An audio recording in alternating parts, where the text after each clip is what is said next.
physically being rescued. That's what salvation was back then, and that's what it still is now. And it's telling you who it went to. Now, to show you, he's going to continue to read down verse 72. Verse 72, to perform the mercy promised to our fathers. Now, what mercy was, listen, this is bad. What mercy was promised? What mercy is he talking about? I'm going to show you. We're going to go into another scripture. Stay where you are. Read that again. Let me say this. Read it from verse 71 again. That we should be saved from our enemies and from the hand of all that hate us. To perform the mercy promised to our fathers. Now, what mercy was promised to our fathers? Go ahead. And to remember his holy covenant. His holy covenant, meaning his holy agreement. Now, before we continue on down, we're going to read exactly what mercy. Because, like he said in verse 72, to perform the mercy. When it says to perform, meaning to fulfill, to accomplish, to do the mercy promised to our fathers. Now, we're going to go to Isaiah chapter 14. We're going to read verses 1, 2, and 3. And those are going to be just one excerpt. Those three scriptures are going to be just one excerpt of the many mercies or the bountiful mercy.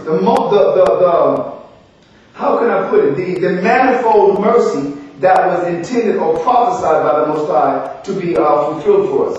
Read that. Isaiah chapter 14, verses 1, 2, and 3, because it said to perform the mercies promised. This is what was promised. Go ahead. For the Lord will have mercy on Jacob. Here's the word. For the Lord will have mercy on Jacob. Go ahead. And will yet choose Israel. When it says, and will yet choose Israel, Israel is Jacob. If you go back into Genesis, like chapter 36, 37, remember, Jacob wrestled with an angel, and his name at that point was changed to Israel. So whenever you read the scriptures about the Lord having mercy upon the house of Jacob, he's speaking of the same people, Israel. So the Lord, read it again.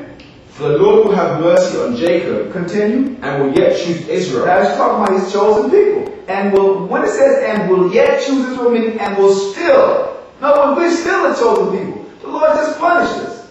Go ahead.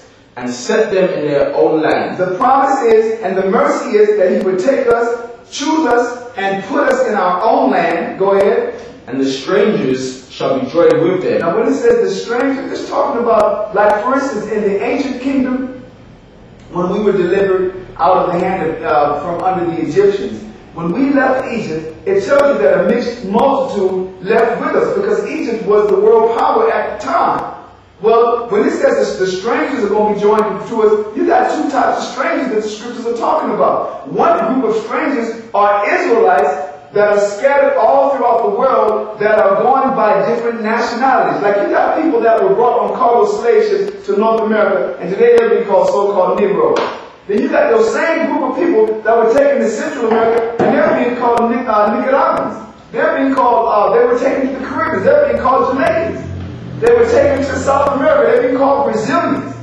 So you got this same group of people, also along with the indigenous that were conquered. Those are Israelites. And they're being called by different names. Today, they're called the Latin families or Latino-Americanos, which they're not Latin. They've had the Latin culture or the Latin language imposed upon them during the conquest. So when it says, and the strangers shall be, read that again.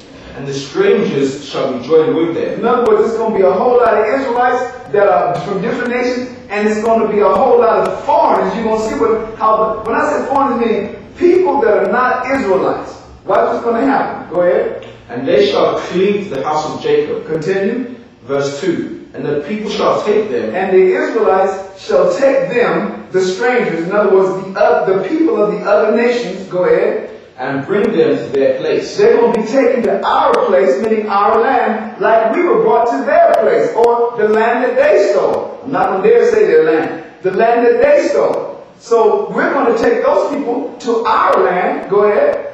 And the house of Israel shall possess them. And the house or the nation of Israel shall possess them.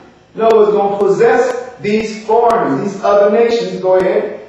In the land of the Lord. In the land of the Lord. The land of the Lord is talking about the physical, geographical land of Israel. Go ahead. For servants. For what? For servants. For servants. Servants is another term for slave, man. Go ahead. And handmaids. And handmaids. Those are female servants. Go ahead. And they shall take them captive. And they shall take them. Remember, what we're reading once again are the mercies that that were promised to our fathers. That's what we're reading. We're coming back off of Luke chapter 1, verse 72, where it said to perform the mercy promised to our fathers. And the mercy was this, what we were reading. It says, and they shall take them captives. In other words, we're going to take 4 captives, or we're going to take 4 slaves. Go ahead. Whose captives they were. Whose captives we were, or whose slaves we were. Now, whose slaves were we? This most recent captivity. The Edomites, the so-called white men. So how is it that all of a sudden, from the Old Testament to the New Testament, things didn't change? This right here in Luke chapter 1, verse 72, make direct reference to the chapter 14 of Isaiah, the mercies being performed that were promised. So it's showing you that in the New Testament, there was still an expectation of the prophecies of the Old Testament to be fulfilled. There wasn't nothing that was changed like they teach in these so-called Christian churches.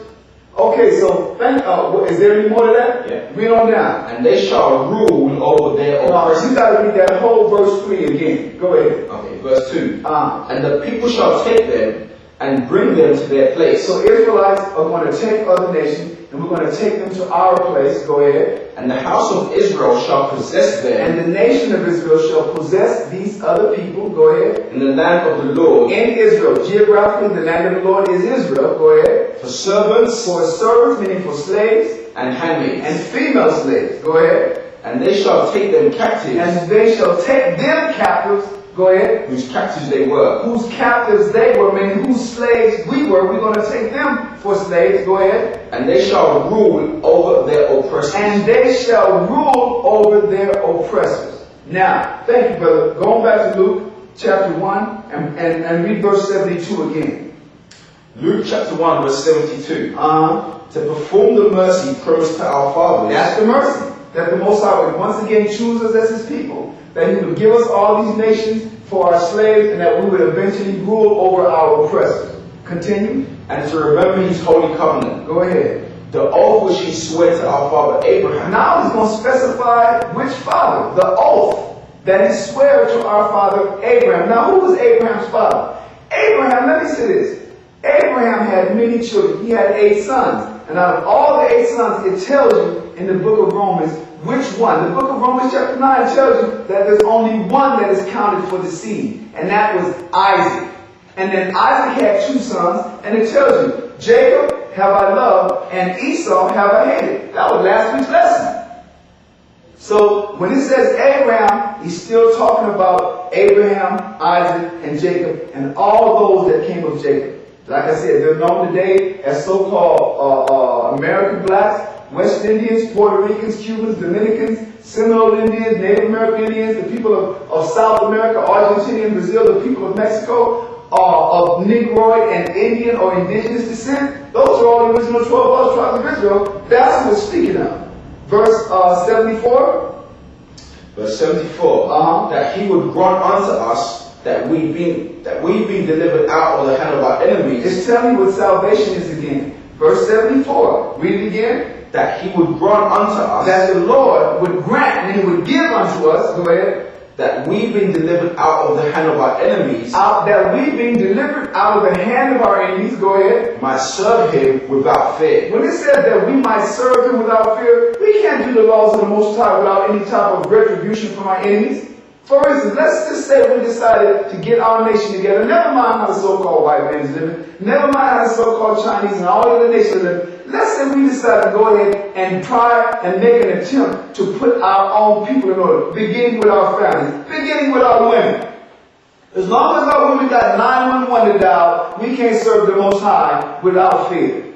Okay? Let's say we decide to go and get all of these so-called black and Hispanic men that's selling drugs to their own people, round them up and put all of their wicked selves to death. What are we going to do? We can't. Let me say this. They got a police force that's helping to protect all of the so-called drug dealers. That Esau's running the whole drug operation, from importing them into the country and determining who and how they're distributed throughout the different ghettos and barrios of the Americas. That's the reality about that situation. So we decided to get our people who are selling drugs to our people and put them to death like they're supposed to be, and in the future like they're going to be. We can't do that. So we got to be delivered from that.